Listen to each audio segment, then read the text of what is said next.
much volume as you can, because you're not typically going to get as much as you would with white bread.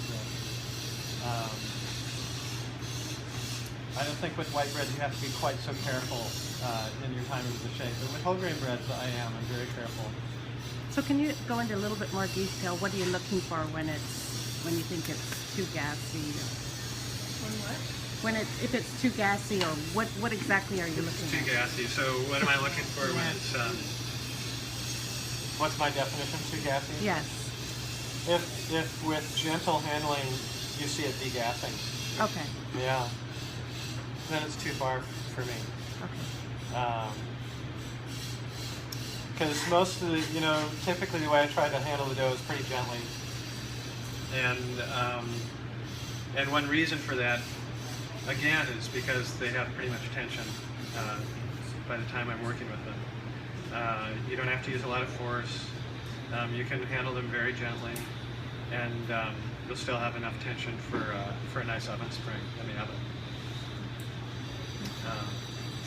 It's no disaster if it's gassy when you're shaping it. It's just you won't get that potential volume.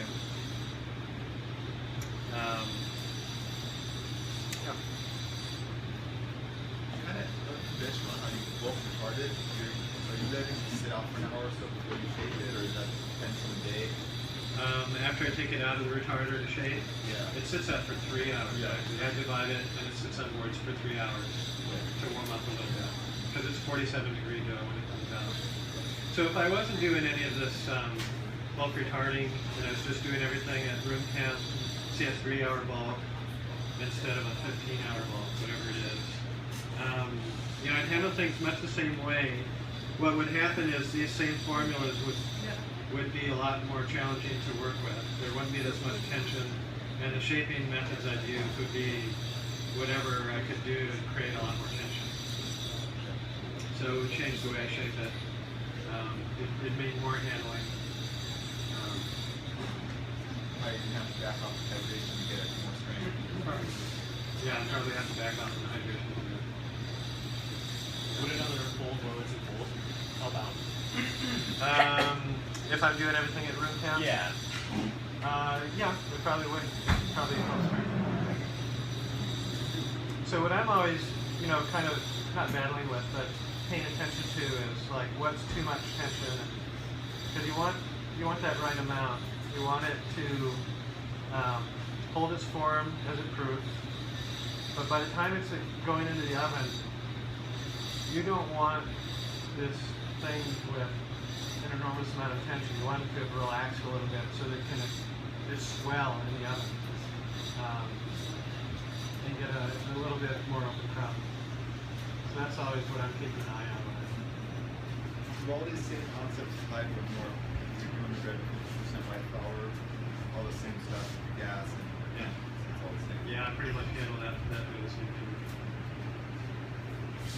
Yeah. So you take it out of the retarder for 3 hours. Yeah. You divide it. Divide and it, sits sits for 3 hours. And then how long does it proof in the bath? About 5 hours, typically. Have you ever baked from retard? Like cold bake? No. I've heard about getting really great crusts that way. If you shape it Yeah. and proof it cold. Yeah. Yeah, quite a few people are doing that. Yeah. They're really happy with that. Doesn't work for my schedule, so I don't. Right.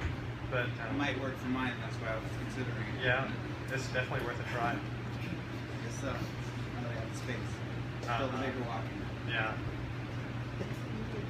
Hey Colin, is Bethany around? That'd be great. Oh, no, she's here. Colin, she's here. No, I've been busy in 6 hours. So, yep. What's that question that was asked? I didn't hear from on the site about The basket. He was wondering if I were to retard them after shaping instead of before. I'm forgetting the last part of that question. about baking and proofing it colder. Or? Proofing it cold, yeah, he'd heard that you get good results that way and get a better crust. So taking it out of the retarder, shaping it, and then proofing it cold. No, not even retarding it in bulk, but retarding it after you shape it. Yeah, and pulling it out cold and Next baking it. day. And baking it. The I feel like that a lot. It really helps with some of these kind of sloppier doughs, just because you can get it in the oven and Yeah, and the cold helps to kind of freeze it. I mean, Yeah. it does provide strength. So what I wanted to do now is talk a little bit about the wheat berry and the anatomy of the wheat berry, process of germination, how that kind of coincides with the process of fermentation and baking, and how we're just kind of stealing all those processes for our own needs.